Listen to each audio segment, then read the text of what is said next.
So I'm delighted to be joined today by Ryan J. McCumber. He's a founder and CEO of SportsTech.ai. So Ryan, thank you so much for being with us today. Perhaps you can just start off by telling us a bit about yourself, your career background, and obviously tell us about career highlights to date. Yeah, sure. Thanks, Katie. So I guess I've been in management consulting focused on customer experience / fan experience for 18 years in Big Four management consulting. And then two of the last 4 years was focused 100% on sports. And then I was KPMG's global head of sports tech. And in that role, we did a few different things, but we scaled a large analytics conference worldwide. And we did some very large projects such as the NBA game scheduling. So we actually do the scheduling for the NBA. I resigned from that role now about 2 years ago to focus more in the startup space. After 18 years in the corporate world, it was time to do something on my own. That's when I launched SportsTech.ai.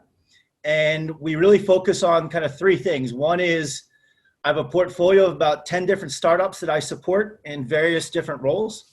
So that can be everything from board seats to helping them on business development, raising capital, strategic advice. And then I have I do a lot of one-off projects. Last year, we did the 3-year digital roadmap for the Belgian Football Federation. I'm working on an esports project right now in Saudi Arabia with a very large telco and investment going into esports in the Middle East. And then I kind of wear two other hats. So one is I am a co-founder with Juan Arola of the Sport Innovation Alliance, which is up to, I think now 22 football clubs. We actually just signed Dundalk from Ireland, where you are. So Dundalk is a proud member now. And that's an alliance of football teams. That doesn't take up too much of my time, and that's pretty much run by Juan. But that's something I'm a part of. And then what takes up the majority of my time these days, and kind of a pretty big highlight, is what I'm doing with the Hype organization, and Hype Sports organization, where we set up the Global Virtual Accelerator. Hype's been running accelerators, probably since 3 or 4 years. I've been judges on competitions. I was actually in Cardiff, Wales, when I first met them at the Champions League finals. I guess that was 3 years ago, maybe, when it was in Wales.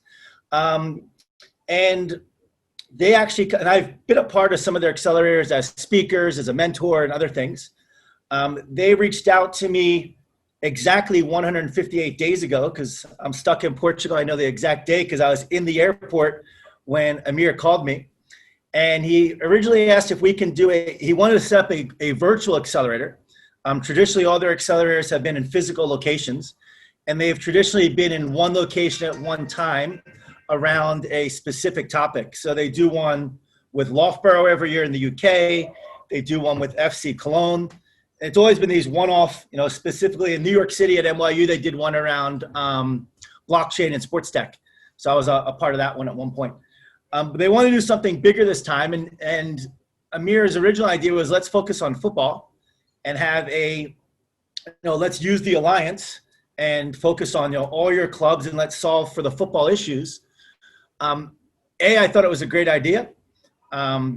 B, the timing was fantastic for myself and Amir, but the timing was not fantastic for the SIA, in that when I landed in Portugal, it was before the NBA had shut down, but Spain as a country and Italy were actually getting hit pretty hard with Corona, and they couldn't focus. I mean, to talk about business at that point with specifically Real Sociedad, it was all health first.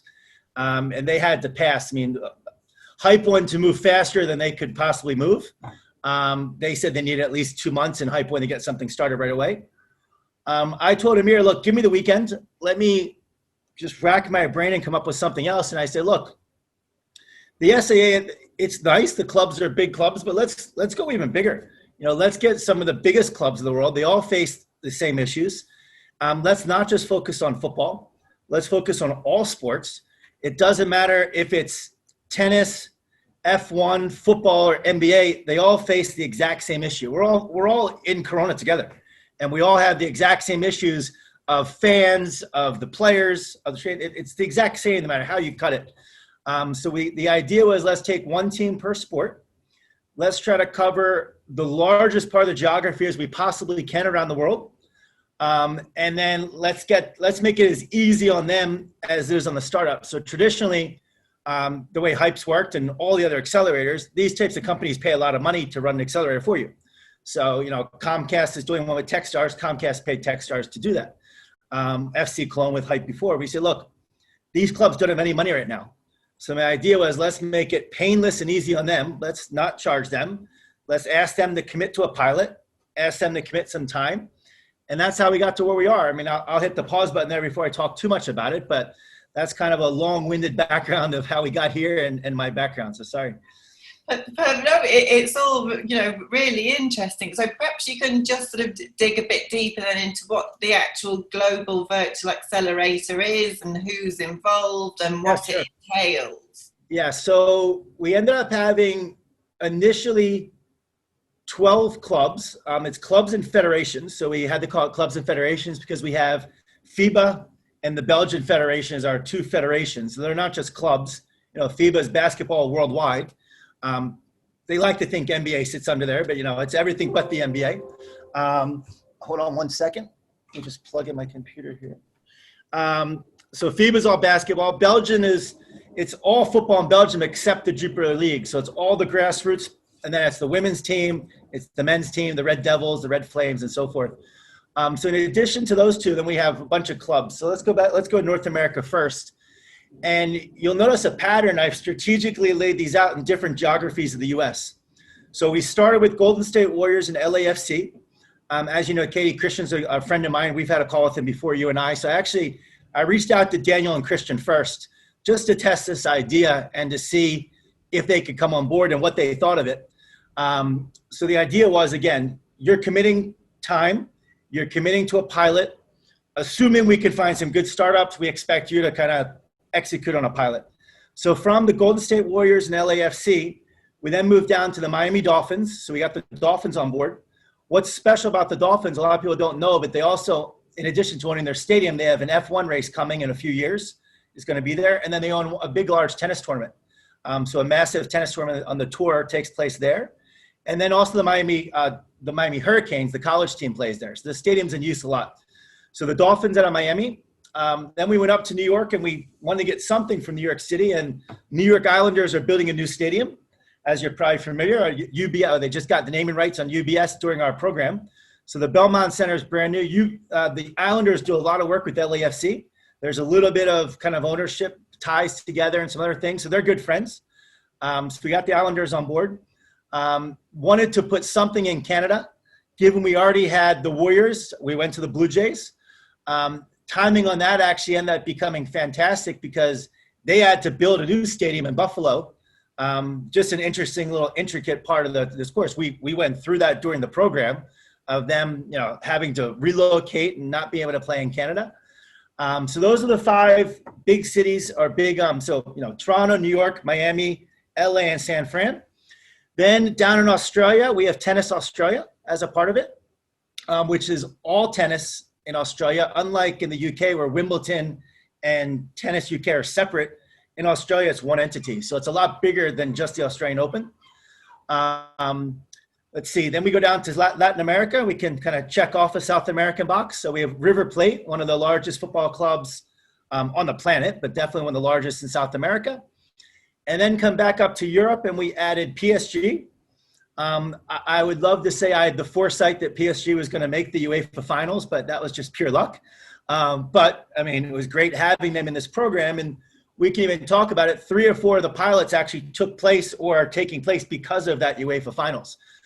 So we added PSG, and then 2 late entries. We added the Acer Group out of the UK, and that really comes with Leeds United and 11 Sports. So now we had a broadcaster and Leeds United, so kind of I don't call it tier 1 or tier 2, but a lower level football club that just made the Premier League, which is very exciting. So a club going into the Premiership. And then a late entry, Cologne, after we actually got kicked off and started, Cologne found out about it, or Amir was talking to Cologne, and they were a late joiner. So FC Koln came on board as kind of our lucky 13, as I like to call it. So they were the 13th club, and I think I just went through all 13 there. Perfect. Yeah. So Yeah. Yeah, sorry, carry on, Ryan. Yeah, I was just going to say, so all 13 have committed time. And the way we ran the program was I met with each of them and tried to understand what are your pain points. And not, obviously or not obviously, but they all had the similar pain points. How do we deal with the contactless stadium? Something specifically that Toronto said was, how do I get an IoT sanitizing solution? Something that we would never thought of before. I mean, traditionally, I don't know about European venues. I can't say, I've been to plenty, but I know in the US venues, they don't really care about the soap. By third quarter, the soap's out in the bathroom. There's no more toilet paper. The bathroom's a disaster. And now they have to care about when that soap runs out, how do we refill it? So Tony specifically asked for a hand sanitizing IoT solution. And like I said, contactless payments, dealing with no fans in the stands. How do we deal with fans at home? How do we create a second screen? Each one gave us a list of roughly 10 to 20 things. We overlapped all those, and 80% were the same. Some little nuances were a little bit different here and there. We then put out put that out to the market as much as possible. Ended up getting over 1,000 applications, which is insane number. The hype team normally gets 250, 300 applications. We got 1,000. And the quality of the companies was remarkable. There were some companies that are already in a Series A who had applied. Companies that have already done multiple accelerators. I mean, 2 of the companies or 3 of the companies had already gone through Techstars. One had already gone through Techstars and a hype accelerator before. Some of them are mentors to Stadia Ventures. So the CEO, he specifically is a mentor to Stadia Ventures Accelerator. And he's in charge of a pretty large company. So when I asked them, why are you doing this? This program wasn't an accelerator. This program is a business development opportunity. And they all look this as almost a marketing cost, and a marketing cost to scale outside of North America quickly to 8 companies outside North America, 8 clubs and federations, and to get in front of them in one fell swoop and an opportunity to sell something to them was too good to turn down. So we had 1,000 applications that I physically reviewed myself, put them all into 3 or 4 different buckets. No, this is definitely a yes, this is a maybe. Reviewed the maybes later on. It wasn't by design, but I ended up having 55 of the yeses. Ended up having phone calls with all 55 of those. Actually, it was a good number. Had it been 250, I probably wouldn't be on a call all 250. It would have been nearly impossible. But had 55 interviews, and 25 ended up agreeing to the program. So some of them we mutually agreed it wasn't for them. Some of them we couldn't agree to terms, just the agreement. But yeah, 25 was our target number. To be quite honest, I was hoping for somewhere between 15 and 25. More than 25 is probably too many, and less than 15 is probably not enough. And the idea behind it, which was a big risk that we took, was we'll spend 1 week in what we call boot camp, and the startups would have 1 hour each with each of the partners. So all the startups, so the 25 startups, 1 hour with the Toronto Blue Jays, 1 hour with the Golden State Warriors, 1 hour with PSG. And PSG and Matthew would describe what their challenges and pain points are for 20 minutes. And then the next 40 minutes was an open Q&A. So let all those startups ask 1 or 2 questions. Surprisingly, I thought we would have a lot more questions than there was time, but we almost finished almost exactly. After one, we may have had 1 or 2 more straggle questions that came in. Sometimes one of the startups couldn't make it. Had to ask some questions offline, which we took care of. But at the end of that week was final pitch day. So all 13 of the companies were in the room, and the startups are now pitching, but they had to tailor their pitch to specific companies that had a pain point that they had, but they also had to be broad enough to speak to all of them. So some would come in and say, look, I'm really only targeting you 6, and they would say so in the very beginning, or they'd say, I'm targeting all of you. And they all would pitch, and then those 13 clubs, in any other accelerator or jury, you've been on juries before at pitch competitions, usually the jury goes back in a room and collectively you decide a winner. Well, I wish the world were that easy, but these clubs aren't all friends, and they don't make decisions together. So we allow them to all pick their individual winners. And if you were picked by just one club, you're in the program. If you're picked by many clubs, which a lot of them were, then, happy days. You're going to have a lot of meetings. But if it's just one, the agreement still takes place. We're still getting some future options and future of your entity, and you're in the program. So the risk the startups were taking was, what if I just get selected by one? And what if it's one I really don't want? So we did have some clauses there from some of the startups. If it's X club, I can pull out, because I just don't want to focus on that country, and I'm not coming into this just for that. So we did have some of those clauses in the deal. And then the Hype team has never done this before. This was completely outside of their box, in that they weren't a part of the decision-making process for who comes in the accelerator.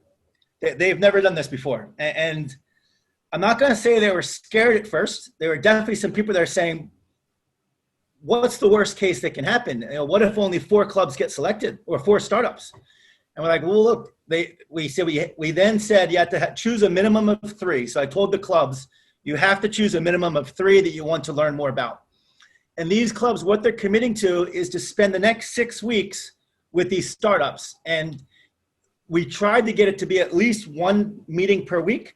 So we're saying you have to at least commit to 3 to 5 meetings, ideally 6, but to really learn about this startup and to see if you can scope out a pilot and give them a chance. And you have to pick a minimum of 3. So the risk that we wore was that those 13 clubs would pick the exact same 3. And that was the worst possibility. Now, I told them it's actually not a bad thing. If we only have 3 startups that were selected by 13, these 3 are going to skyrocket. We're picking 3 amazing startups. So it's not that bad. What ended up happening, 20 startups were selected. So a lot more than we've ever had. I think it's the largest accelerator cohort on the planet in terms of 20. It's an unwieldy number to deal with if you're running a traditional accelerator. In this case, it is what it is. I mean, we had, I think, 5 or 6 of them were just selected by one, and at least 10, way more than 10 were selected, but at least 5 of them were selected by 4 or 5. Some had up to 7 or 8 they were selected by. So that kind of laid out the program, how it was structured. From there, we went into the BD, and now we're coming down the home stretch. And so how long is sort of left? I know you were saying that sort of the 13 entities, sporting entities, were going to take 6 weeks. So whereabouts are... Yeah, so we're down to the last week and a half. Oh, so originally it was going to end, originally it was only 6 weeks. We ended up extending it to 10 weeks just because the club needed some more time. The club said, look, if you give me an extra month, we can probably get some more pilots going. And also the timing just wasn't great. The month of August, every single sport came back in the world. So time crunch, they were all time poor. So they really needed a little bit of extra time. So we granted that. We moved it out to September 8th. So September 8th is the deadline. And what we're doing now is we're having the final pitches for each club leading up to it. So just this past week, we had Tennis Australia's final pitch day. We've had Miami Dolphins final pitch day. I think on Tuesday, we have the Belgian Federation. So what that means is the Belgian Federation has selected, I think, 5 startups to work with. They've now spent a significant amount of time with those 5. Manu, who's the CMO of the Belgian Federation, him and I talk regularly. And I know, well, he's already announced 2 of them. He's going to select as pilots. He's already told them, so they know. There's 2 that are kind of on the fence, and there's 1 that they're not going to select. It's just not a fit for them at this moment. Yeah. So I know going into it, what's going to happen. The startups don't necessarily all know, and they're actually crafting their final proposal. So imagine you're a startup. This is exactly what I do when I advise startups. We go through a business development cycle. There's usually 2 to 3 meetings before you get a deal signed. It's that first meeting. Let's talk what we can do. Let us come back with a proposal. Let's massage it, and then you negotiate on terms. So we're in that terms negotiating right now. And my advice to the startups is always, free is good, or complimentary is good if you can do it. These clubs don't have much money. Some of the startups are happy to do that. Some of the startups, I told you earlier, they're not startups. They're more Series A. They don't do free things anymore. They have a cost. They want their costs covered, and they want some sort of guarantee they're going to get something, or they actually have a regular fee, and they're getting it. Some of the pilots that are going to be announced are paid pilots. So I've been, blessed by that regard. Some of these clubs are actually going to be paying. They're going to be contracts for 1 year where they're being paid and money's going to be exchanging hands. So I wouldn't just call it a pilot. That's a real project and a real client. So like I said, each one of those is happening now. And then September 8th is demo day where we're actually highlighting and announcing to the world. We're going to go club by club of who they selected. And then we're going to go startup by startup with the club and that startup talking about the pilot itself. So I'll use an example because we've already announced this to the world. So Flash Plays is a prop bet fantasy football kind of in-game prop betting. So you choose 4 questions before the game, and then each quarter in the game itself, they have a question that's related to the quarter. So if there's a turnover, do you think we'll be winning at the end of the first quarter? Who do you think is going to be winning by halftime? Or do you think this interception is going to lead to a touchdown? Miami Dolphins were the only club to select them. So they were one of the ones that came in. They were kind of disappointed when they only were selected by one. But that's okay. They just doubled down. They focused really hard, and they were actually the first pilot to be announced. So the Miami Dolphins announced Flash Plays. We had them on a podcast that I run, and we put that on LinkedIn. So Kim from the Miami Dolphins said, look, I love what they're doing. As a club, we want to move into kind of betting and the betting space and prop betting. We can't officially bet yet because the state of Florida is not betting, but this is a way to do betting around betting. It's not exactly money changing hands. We're asking some questions. The winners get a prize. So if you're going to win, you get a signed football or a signed jersey or something, what it may be. So they actually put up, I think it's $25,000 in prizes. I think that number changes, but the Dolphins are putting in that prize pool. And then the Dolphins are paying a little bit of money for Flash Plays to tweak their code. So there's some costs there that they're actually covering. And before this, Flash Plays was just B2C.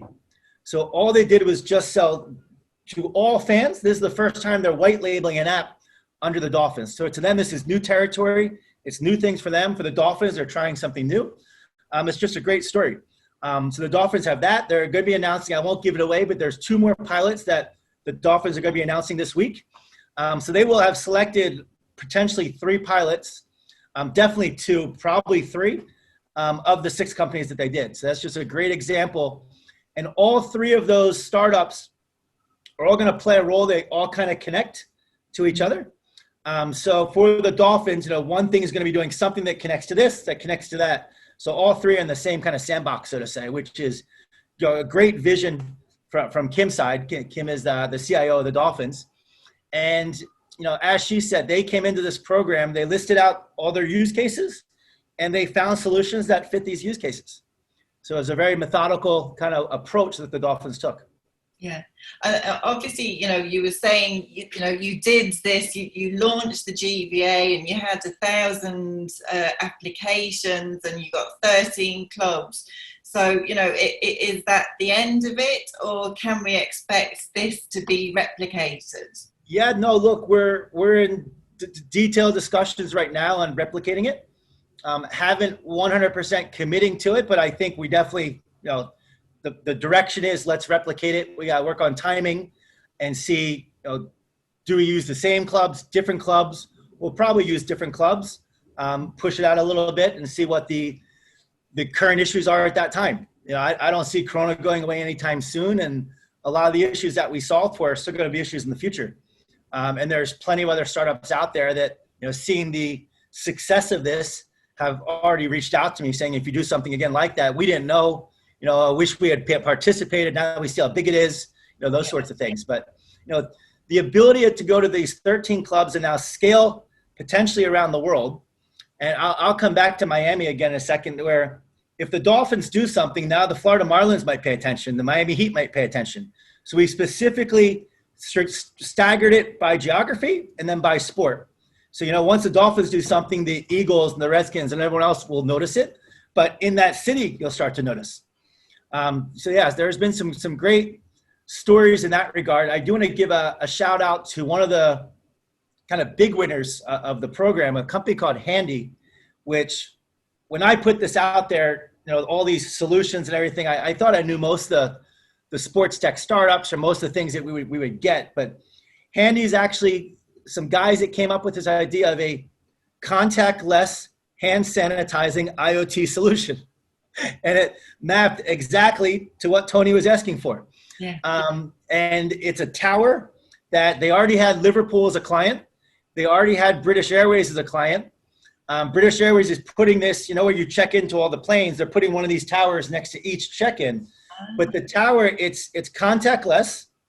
It gets branded. So Liverpool, I forget who their sponsors are, but Liverpool, it's red and then it has the sponsors of Liverpool on it and the sponsors pay for it. And the Liverpool commercial team said, I bet our fans will buy this.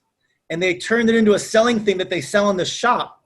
So Liverpool fans can buy this and put it in their house to have a Liverpool sanitizer. Yeah. And it's actually cheaper than buying all the sanitizing solution. If you think of a water cooler, and I think that's what you call it in the UK. In the US, it's a water cooler. You know, most offices have one. I have one in my place in New York because it's cheaper to buy the big giant gallon than it is to buy little bottles. And it's the same model. You know, it's just a tower that's automatic and it's refreshing. It's chilled. In this case, it's hand sanitizing solution, and it's IoT driven, so you know when they run out. And so Anthony's been shipping them to a lot of the clubs for free trials. They're putting on the executive floor. Since we've done this program, the PGA European Tour has already signed on with him, and they got a whiskey brand to sponsor it. So on every single tee where the golfers are there teeing off, they might be doing their hands, and there's the branded piece there. And on a good note, I mean this in a positive, nicest way, Anthony doesn't have enough time for the clubs because he's getting orders from Starbucks and McDonald's for like 10 and 20,000 units. And these clubs are now like 600 units. So they understand, they're like good for Anthony. But right now he's focused on these massive deals. So it couldn't have been, I mean, they're all going to come. We're going to be getting, you know, these out to all the clubs in North America and everywhere else. And they're all tried there. But I mean, his company's just skyrocketed. It's been phenomenal. And he literally racked his head around January for how can I take advantage of this situation. And he came up with this product, and it's amazing. You know, I wouldn't have thought of that before Corona, and I wouldn't have, you know, I'd expect that to be a sports tech startup. You know, you and I have both been in this industry. We've never had a IoT hand sanitizing solution. Now for stadiums, all the stadiums need it, and every stadium's going to want to have it. So that's something exactly relevant for, you know, for your stadium business. And then what would you say, but both sort of from your point of view as, you know, sort of the organizer of the Global Virtual Accelerator, and then obviously from those that were involved in it, you know, what has been the sort of the key learnings or, you know, sort of like main takeaways that you'll take from all of the process? Yeah, so I do want to explain the Global Virtual Accelerator because I didn't do it justice. I've only explained my vertical, which is clubs and federations. And that vertical was run more like a Shark Tank competition than a traditional accelerator. I like to call it Sharkolator. It's a merging of like Dragon's Den, Shark Tank with an accelerator. But we actually had 4 other verticals. So we had one vertical focused on entering China, and we had a partner called Aqua Bloom, and it was all startups that want to enter China. We had one vertical on sustainability, which was tied to Loughborough, and it was the next generation of the Loughborough program. There was another tower tied to media and esports, which my colleague Borja, who came from Liberty Media, he ran that. And then another tower on high performance, which Gerard ran. He's formerly of ASICS, and he ran that. So I was actually across all 5. So I had a responsibility this way to make sure all 5 are successful. And then within my tower, I was deep running the whole thing. So coming back to a lesson learned, we probably bit off more than we can chew. I mean, to run 5 accelerators at the exact same time, it was absolutely successful. But when we look back, we wish we had more resources or more time or more to do this because, you know, some things just naturally weren't as great as they could have been. So there's definitely a time component and a resource component for us to just add a little more to make sure everything is just that much better. The Shark Tank absolutely worked. So that model, we wouldn't change it. I wouldn't change anything about it other than maybe just change some of the clubs. There were definitely some clubs that operated better than other clubs. And again, I mean that in a nice way. I'm not going to call anyone out. But the lesson learned there is the partner who's a part of the program, the more senior they are and the more authority they have, the more successful the program is. So if I look at all the partners and all those clubs, I call them partners, but whatever, from Paris Saint-Germain to Golden State Warriors, whatever, those that were run by very senior CTOs and others that could drive the program got more out of the program than those that were led by someone else, more junior, who's more interfacing than other groups. And that's just natural. He had to go through more loops to get something versus something else, which is going top down. So I guess from a lesson learned, if I was looking for the next, going for the Miami Dolphins, what's the next NFL team? I'd like to find someone who is a peer of Kim, who is just a rock star in the program, find her peer and someone else who can drive change in that regard. So that's kind of a lesson learned from selecting the partners. I definitely, if we're going to do it again, I want to have a rugby and cricket partnership, and that was a gap that I had. I wanted to have all sports covered, and obviously rugby and cricket are some of the largest sports in the world. And this wasn't intentional because I'm an American. I just overlooked them. I've been living in Australia. I know how big rugby and cricket are. And I have relationships at rugby and cricket. We were in talks with them. It just couldn't work out from a timing perspective. So I'd definitely be adding rugby and cricket. Formula One was actually a part of the program on the esports side. So they participated a little bit. But I'd like to have a racing entity. Maybe that's a NASCAR, maybe that's F1 as a whole. But they participated from an esports perspective. And as you know, they were very active in esports. Our friend Julian Tan there did a great job. So from a lesson learned, it's really, it's time commitment. I probably need to allocate a little bit more of it actually took up more of my time than I planned going into it. So I'm going to do it again. I need to know, I'm not spending 2 days a week. This is more like 7 days a week if I'm going to do something that fast. And that's what literally, to go through those 1,000 applications and all those calls, that was a full-time role. And I hadn't planned for that I had the time, but in my head was thinking it's 2 days a week. So those are some of the bigger ticket items from lessons learned. And then obviously, you've been in this, industry from looking at fan experience, data insights, and obviously sports tech startups. So, where do you foresee the industry going post-pandemic? Yeah, look, I think we accelerated 3 to 5 years when it comes to innovation. Most clubs, even clubs that I talk to outside the program and in the program, they move things that were on their 3-year roadmap, they move them forward. Everything digital, anything esports related. There was a lot of clubs that didn't adopt or didn't quite get esports, didn't think it was really maybe it's a fad, and now they realize, well, what happens when we don't have sport? We have to turn to esports, and that's on everyone's radar now. So that definitely accelerated. But the whole digital process. One of the other startups in our program is called Pronto, and they do a contactless solution. One of their biggest use cases is the Ascot horse race in the UK. And they just did a virtual, so the horse race still happened, but all the virtual fans were still able to do stuff on their phone. So they're actually going to be doing pilots. Actually, I'll just say they've won three clubs are going to be announcing, at least 2, but probably 3 clubs going to be announcing a pilot with them. I don't want to take that thunder away because it hasn't been announced yet. But another great example of a contactless solution. And I'll come back to the UK as an example. I've been to many games, especially at Wembley and at Olympic Park. You still pay cash, and even at Chelsea Stadium, they have this what they call a innovative process where they give out tickets. You can buy tickets, little paper tickets, and you go redeem the paper tickets for your beer. And they thought that was innovative, and they were trying to tell me people don't carry credit cards in the UK, and I'm like, come on, guys. I disagree with that. I think the world is all moving to contactless, and now it's all been forced to. So now no one's going to want to touch anything. Using Apple Pay, using Google Pay, and that's where Pronto specializes in. We're just going to be touching our phone. And this is my phone, and no one else is going to touch it. At the Dolphins, when you check in, you don't have to put your phone down now and someone gives it to you. You're going to be able to walk through the metal detectors. They actually demagnetize them to allow phones now to walk through, where previously phones or keys had to come around. Part of their future customer journey, and they're going to have 13,000 fans in the stadium, that's been announced, is going to be people walking through the magnetizers with their phones and not having to be called out for it, so to say.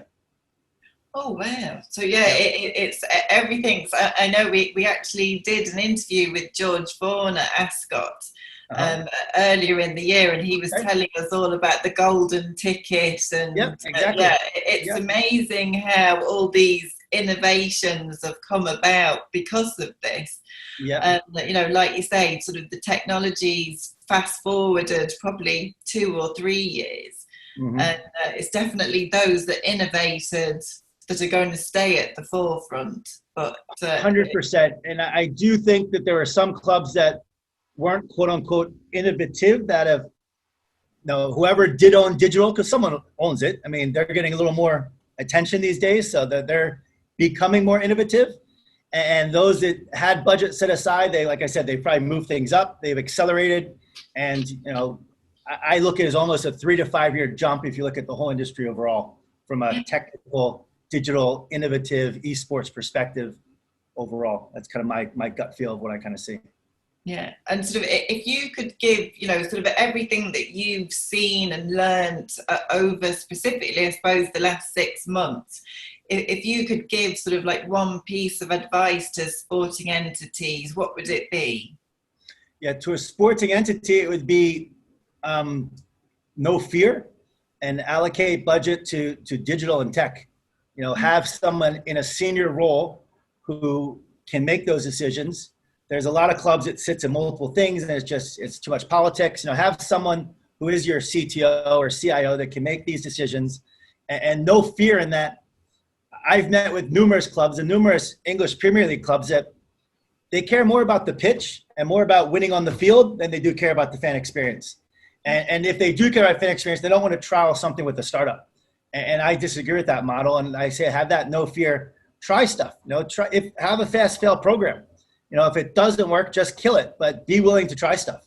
And that's kind of that no fear, allocate budget and allocate some seniority and give someone some teeth to go and execute on something would be my advice. And then sort of finally, what's next? Where do we go from here? In terms of sort of tech and the fan experience, what do you think we're going to be looking at as the sort of new norm, and obviously then the post-pandemic fan experience? Yeah, I don't want to open up a Pandora's box here with a deeper topic, but if you look at what just happened in the US, where we thought sports were back and then sports stopped. And I think what's next, it's an empowerment of the athlete. I think these athletes have such a bigger stage and they have a bigger voice, and tech has enabled that voice. So it's because of tech and social media that players, or something like the Players Tribune or Undefeated, they have a voice to go direct to the fans. And because that channel opened up because of tech, they're now more powerful than the owners in a way. I mean, the owners don't have billions of fans and followers, and LeBron James does. And moving to social issues, like I said, I don't want to go down a U.S. racial topic right now, but that topic is around the world, and that topic is everywhere. And these athletes are getting a voice.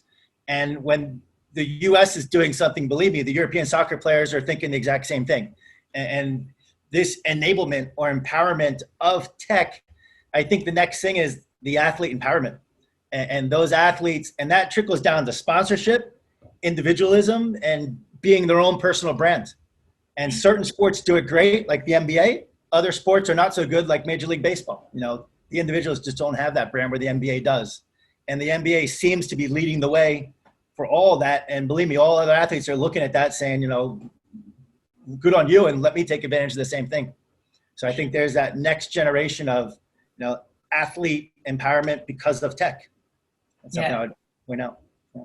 And then obviously, I know for sure there's going to be, specifically now, because you mentioned that, rugby and cricket are the two.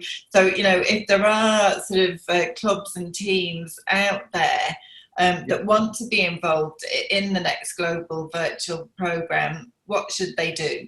They should email me immediately and we can start talking. And thank you for that segue.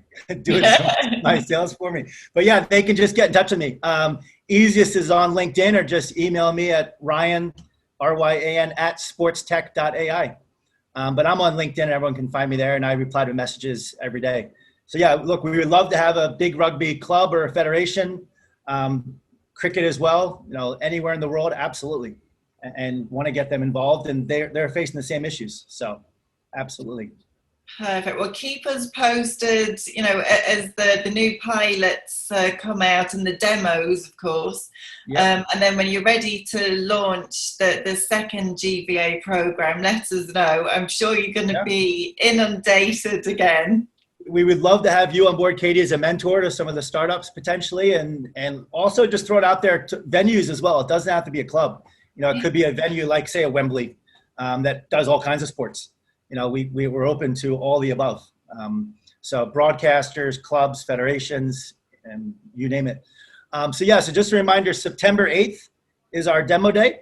I think it's going to be I should know this, but I'm pretty sure it's 4:00 UK time.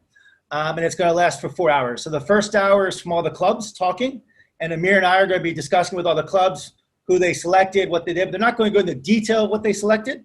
Then we're going to move to the startups, and we're going to go startup by startup. So Flash Plays, I think, is up first, and Kim from the Dolphins is going to speak for 3 or 4 minutes about what the Dolphins are hoping to get out of the Flash Plays trial. The scope is going to be this. Here's what we're doing. Here's how long it's going to last, and here's our KPIs and goals we're trying to get out of it. Our idea is to, quote unquote, hype up each one of those startups, so more people out there in the world make phone calls and say, hey, Flash Plays, I want to do the same thing here. Perfect. Well, if you send us those links, I'll make sure we put those up across the sports venue business platform. So thank you so much, Ryan, for your time and for your insights. And we shall look forward to, not only the results that come out of the Mark 1 GVA program, but also Mark 2, which sounds like it's getting ready to rock and roll at any point. So thanks again. I'll probably still be doing that from Portugal as well. Who knows? Probably. All right. Thanks, Ryan. Thank you very much, Katie. Have a great day.